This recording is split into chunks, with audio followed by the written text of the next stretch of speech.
अरे भाग्यवान उठो, देखो सूरज भी निकल आया है और तुम्हारी नींद अब तक पूरी नहीं हुई। उठो, जल्दी उठो। अभी तो रात खत्म ही हुई है, थोड़ी देर और सोने दो ना, इतना शोर क्यों मचा रहे हो? रात तो कब की खत्म हो गई, लेकिन तुम्हारी नींद अभी खत्म होने का नाम ही नहीं ले रही है। मुझे काम पर भी जाना है। अगर हम काम नहीं करेंगे तो तुम खाओगी क्या? जल्दी उठो। तुम तो रोज रोज ताना मारने लगते हो, घर के कामों की इतनी भी क्या जल्दी है? काम की जल्दी नहीं होगी तो घर कैसे चलेगा? खेतों में मेहनत ना करूं तो अन्न कहां से आएगा? और अगर तुम घर का काम नहीं करोगी तो हमारी गृहस्थी कैसे चलेगी? फिर पत्नी उठती है। अरे घर का काम कौन सा भागा जा रहा है, रोज रोज का वही काम, खाना बनाओ, घर की सफाई। मैं तो इस काम से तंग आ गई हूँ, ठीक सो भी नहीं पाती। अरे घर का काम कौन सा भागा जा रहा है, रोज रोज का वही काम, आज सब धीरे धीरे कर लूंगी। मोहन ने निराश होकर सिर हिलाया और खेतों की ओर चला गया, जहां मोहन खेत में कड़ी मेहनत कर रहा था। वहीं दूसरी ओर घर में उसकी पत्नी आराम कर रही थी। मोहन खेत में पहुंचा और अपना काम में लग गया।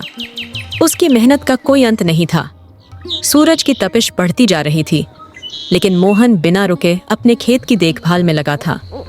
जब दोपहर हुई तो मोहन को बहुत भूख लगी। वह सोच रहा था कि घर जाकर खाना खाएगा, लेकिन उसे यह भी अंदेशा था कि उसकी पत्नी ने शायद अब तक कोई काम नहीं किया होगा। जब मोहन घर पहुंचा तो उसकी उम्मीदों के विपरीत घर की हालत पहले से भी ज्यादा खराब थी। बर्तन गंदे पड़े थे, घर बिखरा हुआ था और सबसे बड़ी बात, कुछ खाना भी नहीं बना था। कि पत्नी अभी भी चारपाई पर बैठी अंगड़ाई ले रही थी। अरे भाग्यवान, तुमने अब तक कुछ नहीं किया? अरे तुम इतनी जल्दी आ गए, मैं सोच रही थी कि थोड़ा आराम कर लूं, फिर सब कर लूंगी। तुम हर दिन यही कहती हो। मैं सुबह से मेहनत कर रहा हूँ, खेतों में पसीना बहा रहा हूँ, और तुमने अब तक चूल्हा भी नहीं जलाया। पत्नी बेवजह बहाने बनाते हुए, अरे भूख नहीं लगी थी इसलिए नहीं बनाया। मोहन निराश होकर बैठ गया। उसने खुद ही चूल्हा जलाया और रोटियां बनाने लगा। उसकी पत्नी दूर बैठी उसे देख रही थी, लेकिन मदद करने की बजाय सिर्फ उबासी ले रही थी। मोहन अपनी पत्नी की आदतों से बहुत परेशान था। वह गांव के पंडित जी के पास गया और अपनी समस्या बताई। पंडित जी, मेरी पत्नी बहुत आलसी हो गई है। वह घर का कोई काम नहीं करती। वह सारा दिन सोई रहती या बैठी रहती। मैं सारा दिन खेतों में मेहनत करता हूँ और घर लौटने पर भूखा रह जाता हूँ। अरे यह तो गलत बात है, लेकिन चिंता मत करो, इसका एक उपाय है। क्या उपाय है पंडित जी? तुम कुछ दिनों तक घर का कोई काम मत करो। बस देखो कि जब घर बर्बाद होने लगेगा तो वह खुद मजबूर होकर काम करने लगेगी। मोहन ने पंडित जी की बात मान ली और अपने घर आ गया। मोहन की पत्नी को यह देखकर बहुत अच्छा लगा कि अब वह भी कुछ नहीं कर रहा। उसने सोचा शायद अब भी समझ आ गया कि घर के काम करने की कोई जल्दी नहीं होती। वह आराम से चारपाई पर बैठी रही और सोचा अब मजा आएगा ना, मुझे काम करने की जरूरत है ना इन्हें। मोहन ने उसे कुछ नहीं कहा, बस मुस्कुराया और खुद भी आराम से बैठ गया। उसने खाना बनाने की कोई कोशिश नहीं की, घर की सफाई नहीं की और यहाँ तक कि अपने कपड़े भी नहीं धोए। अब घर की हालत बिगड़ने लगी थी। बर्तन गंदे पड़े थे और उनमें से बदबू आने लगी थी। कपड़े मैले हो गए, लेकिन मोहन ने धोने की कोई कोशिश नहीं की। चूल्हा ठंडा पड़ा था, सुबह से किसी ने कुछ नहीं खाया था। मोहन की पत्नी को थोड़ा अजीब लगने लगा। उसने सोचा शायद मोहन शाम तक कुछ बना लेगा, बहुत जोरों की भूख लगी है। लेकिन मोहन अब पहले की तरह परेशान नहीं दिख रहा था। शाम को जब मोहन खेत से लौटा तो उसने फिर से कोई काम नहीं किया। उसने पत्नी की ओर देखा और मुस्कुराया।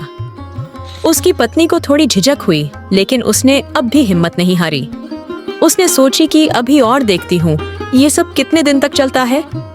तीसरा दिन स्थिति और बिगड़ने लगी। अब घर में रहना मुश्किल होने लगा था। पूरे घर में धूल और गंदगी बढ़ने लगी थी। खाने के लिए कुछ भी नहीं था और दोनों भूखे बैठे थे। कपड़े इतनी बुरी हालत में थे कि पहनना मुश्किल हो रहा था। अब मोहन की पत्नी को गुस्सा आने लगा और बोली, अरे तुम कुछ करते क्यों नहीं? मैं भी वही कर रहा हूँ जो तुम कर रही हो, कुछ नहीं। पत्नी चौंक गई। उसे पहली बार एहसास हुआ कि अगर दोनों ही काम ना करें तो घर पूरी तरह अस्त व्यस्त हो जाएगा। मोहन की पत्नी अब चिंतित हो रही थी। भूख के कारण वह कमजोरी महसूस कर रही थी और उसे गंदगी भी बर्दाश्त नहीं हो रही थी।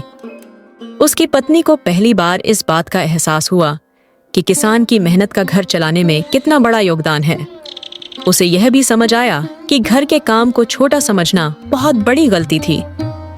पत्नी को अब घर का हाल देखकर बुरा लगने लगा। गंदे बर्तन, बिखरे हुए कपड़े, ठंडा चूल्हा, ये सब देखकर उसे घबराहट होने लगी। वह उठी और चुपचाप घर की सफाई करने लगी। क्या हुआ भाग्यवान, अब तुम्हें घर का काम करने का मन कैसे हुआ? अब मुझे समझ आ गया, अगर मैं घर की देखभाल नहीं करूंगी तो घर कैसे चलेगा। अब वह मेहनत करने लगी थी। उसने घर की सफाई की चूल्हा जलाया और पहली बार खुद से खाना बनाया। जब किसान खेत से लौटा तो उसने देखा कि खाना तैयार था और घर भी साफ सुथरा था। तो अब समझ में आया कि मेहनत क्यों जरूरी है। हाँ, मुझे अपनी गलती का एहसास हो गया।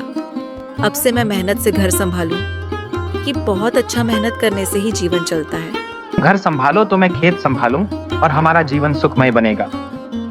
उस दिन के बाद से पत्नी ने कभी भी आलसीपन नहीं दिखाया और किसान के साथ मिलकर मेहनत करने लगी।